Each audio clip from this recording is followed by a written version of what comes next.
ಇವಾಗ ನಾವು chicken pox ಅಂತ ಏನು ಕರಿತೀವಿ, ನಮ್ಮ ಆಚೆ ಕನ್ನಡದೊಳಗೆ ಅಮ್ಮ ಅಥವಾ ಗಣೇಶಲಿ ಅಂತ ಕೆಲವೊಂದು ನಮ್ಮ ಗ್ರಾಮೀಣ ಭಾಗದಾಗ ಕರೀತಾರೆ. ಇದನ್ನ ಬಗ್ಗೆ ನಾವು ತಿಳ್ಕೊಳ್ಳೋಣ, ಇದು ಹೆಂಗೆ ಬರ್ತೈತಿ, ಹೆಂಗೆ ಹರಡ್ತೈತಿ ಅನ್ನೋದನ್ನ ಈ ವಿಡಿಯೋದಲ್ಲಿ ತಿಳ್ಕೊಂಬರೋಣ. ನಮಸ್ಕಾರ, ನಾನು ನಿಮ್ಮ ವೈದ್ಯ ಕನ್ನಡಿಗ. ಹೌದು, ಚಿಕನ್ ಪಾಕ್ಸ್ ಗಣೇಶಲಿ ಅಂತ ಏನು ಕರಿತೀವಿ, ಅಮ್ಮ ಅಂತ ಏನು ಕರಿತೀವಿ, ಇದು ಹೆಂಗೆ ಬರ್ತಪ್ಪ ಅಂತ ಅನ್ನೋದನ್ನ ಕೆಲವೊಂದು ಹಳ್ಳಿದೊಳಗೆ ಏನೈತಿ ಈಗಾದ್ರೆ ಇದನ್ನ ಏನೋ ದೇವ್ರು ಏನಾದರೂ ಮುನ್ಸ್ಕೊಂಡಿತ್ತಂದ್ರೆ ನಿಮ್ಮ ಮೇಲೆ, ದೇವ್ರು ಏನೋ ಸಿಟ್ಟಾಗಿತ್ತಂತಂದ್ರೆ ಇದರಿಂದ ಕೆಲವೊಂದು ಪಾಪ ಮಾಡಿದ್ರಿಂದ ಇದನ್ನ ಬರ್ತಕ್ಕಂಥದ್ದು ಕೆಲವೊಂದು ಭಾಳ ಗ್ರಾಮೀಣ ಭಾಗದಾಗ ತಿಳ್ಕೊಂಡಿದ್ದಾರೆ. ಇದು ಶುದ್ಧ ಸುಳ್ಳು. ಅದು ಹೆಂಗ್ ಬರ್ತಪ್ಪ ಅಂತಂದ್ರೆ ಇದೊಂದು ಸೂಕ್ಷ್ಮಾಣು ಜೀವಿ, ಕೆಲವೊಂದು ವೈರಾಣು ಸೂಕ್ಷ್ಮಾಣು ಜೀವಿಗಳಿಂದ ಇದು ಬರ್ತೈತಿ. ಯಾವ್ದಪ್ಪ ಅಂತಂದ್ರೆ ಇದು ವೆರಿಸೆಲ್ಲಾ ಜೂಸ್ಟರ್ ಅನ್ನೋ ಒಬ್ಬ ವೈರಸ್ ಇಂದ ಬರ್ತಕ್ಕಂಥ ಒಂದು ಸಾಂಕ್ರಾಮಿಕ ರೋಗ. ಇವಾಗ ಇದು ಹೆಂಗ್ ಹರಡುತ್ತೆ ಅನ್ನೋದನ್ನ ನೋಡ್ಕೊಂಡ್ ಬರೋಣ. ಹೆಂಗ್ ಹರಡತ್ತಪ್ಪ ಅಂತಂದ್ರೆ ಇದು ಚಿಕನ್ ಪಾಕ್ಸ್ ಅಥವಾ ಗಣೇಶಲಿ ಯಾರಿಗೆ ಇದ್ದಿರ್ತಾವಲ್ಲ ಅವ್ರಿಗೆ ಅವರು ನೆಗಡಿ, ಕೆಮ್ಮು, ಶೀನಿದಾಗ ಅಥವಾ ಅವ್ರ ದೇಹದಲ್ಲಿ ಇರ್ತಕ್ಕಂಥ ಗುಳ್ಳೆಗಳ ದ್ರವಗಳಿಂದ ನಿಮ್ಗೆ ಇದು ಹರಡತಕ್ಕಂಥ ಚಾನ್ಸಸ್ ಜಾಸ್ತಿ ಇರುತ್ತೆ. ಅದಕ್ಕೆ ಆಮೇಲೆ ಇದರದ ಗುಣಲಕ್ಷಣಗಳು ಏನಪ್ಪ, ಸಿಂಪ್ಟಮ್ಸ್ ಏನಪ್ಪ ಅಂತಂದ್ರೆ ನಿಮಗೆ ತಲೆ ನುಸೋದು, ನೆಗಡಿ, ಕೆಮ್ಮು, ಶೀತ, ಜ್ವರ, ಆಮೇಲೆ ಸುಸ್ತಾಗೋದು, ಹಸು ಕಡಿಮೆ ಆಗೋದು.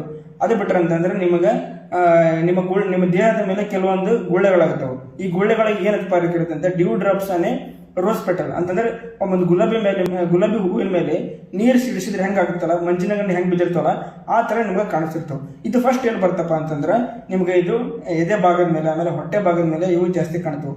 ಆಮೇಲೆ ಬರ್ತಾ ನಿಮ್ಮ ಮುಖದ ಮೇಲೆ ಬರ್ತವೆ, ನಿಮ್ಮ ಕೈಗೆ, ನಿಮ್ಮ ಕಾಲಿಗೆಲ್ಲ ಇದು ಎಲ್ಲ ಇಡೀ ದೇಹ ತುಂಬಾನೇ ಇದು ಅದು ಹರಡ ಬರ್ತೈತಿ. ಇದನ್ನ ನಾವು ಹೆಂಗೆ ತಡಿಬೇಕಪ್ಪ, ಹೆಂಗೆ ಪ್ರಿವೆಂಟ್ ಮಾಡಬೇಕಪ್ಪ ಅಂತಂದ್ರೆ ಮೊದಲನೇದಾಗಿ ಇದಕ್ಕೆ ವ್ಯಾಕ್ಸಿನ್ ಬರುತ್ತೆ, ವೆರಿಸೆಲ್ಲಾ ವ್ಯಾಕ್ಸಿನ್ ಅಂತಂದ್ರೆ. ಇದನ್ನ ಚಿಕ್ಕ ಮಕ್ಕಳಿದ್ದಾಗ 9 ತಿಂಗಳು ಅಥವಾ 12 ರಿಂದ 15 ತಿಂಗಳಾಗ ಒಂದು ವ್ಯಾಕ್ಸಿನ್ ಹಾಕ್ತಾರೆ. ಅದನ್ನ ಬಿಟ್ರೆ ಅಂದ್ರೆ ಬೂಸ್ಟರ್ ಡೋಸ್, ಇದನ್ನ 4 ರಿಂದ 5 ವರ್ಷದ ಚಿಕ್ಕ ಮಕ್ಕಳಿದ್ದಾಗ ಇದನ್ನ ಕೊಡ್ತಾರೆ. ಇದು ಬಿಟ್ರೆ ಅಂದ್ರೆ ನಿಮ್ಗೆ ಆಗಲೇ ಈಗ ಚಿಕನ್ ಪಾಕ್ಸ್ ಬಂದೈತಿ, ಗಣೇಶಲಿ ಐತೈತೆ ಅಂದ್ರೆ ನೀವು ಏನೇನು ಮಾಡ್ಬೇಕಪ್ಪ ಅಂತಂದ್ರೆ, ನೀವು ಗಣೇಶಲಿ ಬಂದ ತಕ್ಷಣ ನಿಮ್ಗೆ ಗೊತ್ತಾಗ್ಲಿಕ್ಕಂತಂದ್ರೆ ನೀವು ವೈದ್ಯರ ಹತ್ರ ಕರ್ಕೊಂಡು ಹೋಗೋದು ಭಾಳ ಇಂಪಾರ್ಟೆಂಟ್. ಅವ್ರು ಕರೆಕ್ಟಾಗಿ ಕೆಲವೊಂದು ಕೆಲವೊಂದು ಲೋಷನ್ಗಳನ್ನ ನಿಮ್ಮ ಕೊಡ್ತಾರೆ.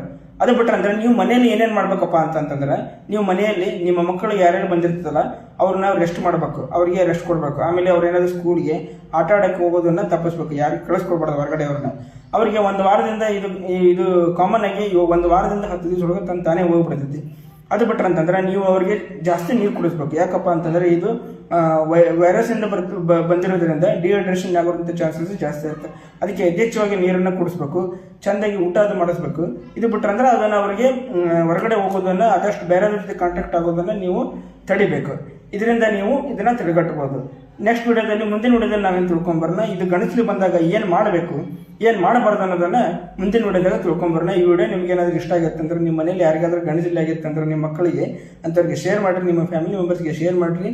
ನಿಮಗೆ ಇದೇ ಥರ ನಿಮಗೆ ವಿಡಿಯೋದಲ್ಲಿ ಇಷ್ಟ ಆಗಿದ್ರೆ ನಮ್ಮ ಪೇಜ್ನ ಫಾಲೋ ಮಾಡಿ, ಲೈಕ್ ಮಾಡಿ, ಶೇರ್ ಮಾಡಿ, ಕಮೆಂಟ್ ಮಾಡಿ ಅಂತ ಹೇಳ್ತಾ, ನಿಮ್ಗೆ ಏನಾದರೂ ಪ್ರಶ್ನೆಗಳಿದ್ರೆ ಕಮೆಂಟ್ ಮಾಡಿ.